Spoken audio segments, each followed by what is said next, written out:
So a lot of people think my soul is inside of me. It's quite the opposite. Your physical expression is inside of your spiritual body. So that is the remembering. Oh. And so for somebody, usually religious folk just are like, they freak out when they hear that because it challenges a lot of their beliefs. So I would say anybody who's being triggered by that or just tuning that out, just ask, how could that be? The thing about truth is if you seek it, it will find you. It's not hiding, right? You just have to want to hear it. And once you do, you'll hear it. It'll bear witness in your soul and you'll remember, oh yeah, I'm a spirit having a human experience. Does that happen consciously? I'm consciously remembering. Well, you have a small, still voice of intuition that's constantly whispering in your ear. Sometimes we turn that off, but it is the function of conscious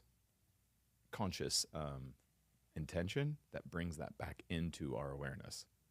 But it's sitting there in the background, it's like think of like source code. If you could go in and look at your source code, it's sitting in there. It's not like it's not hiding. You just have to go find the frickin' source code and go, oh, right. And there's lots of things in our world that are pointing to it.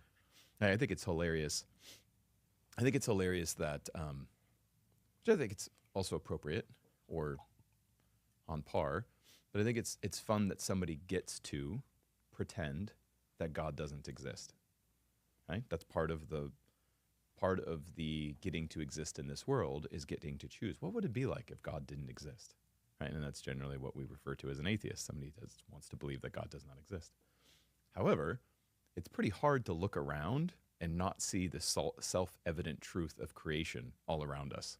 You really, really have to turn off your filters in order to do that. For instance, your car is parked out in front of a palm tree. That palm tree is incredibly more sophisticated in its design and very well intelligently built.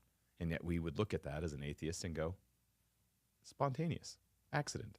Then we look at the car that we would clearly go, oh, this is a Tesla, right? And we know its make, we know its model, we know its design and go man-made. How in the world can we look at two things side by side and clearly think one of them was created and the other one was an accident? I think that's fascinating. Mm. So your suggestion then is that the tree was also created. Totally.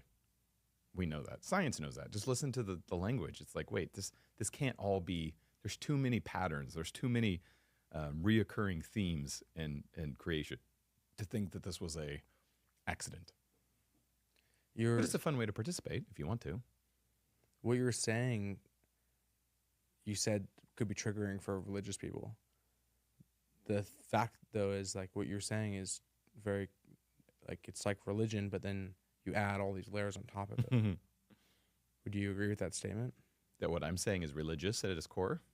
There's a spiritual element to it, but you're taking this, what someone has, let's say, in Christianity, and then there's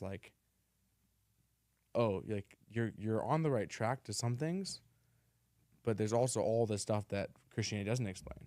Right. I'm hearing elements of that in what you're saying. Yeah. Yeah.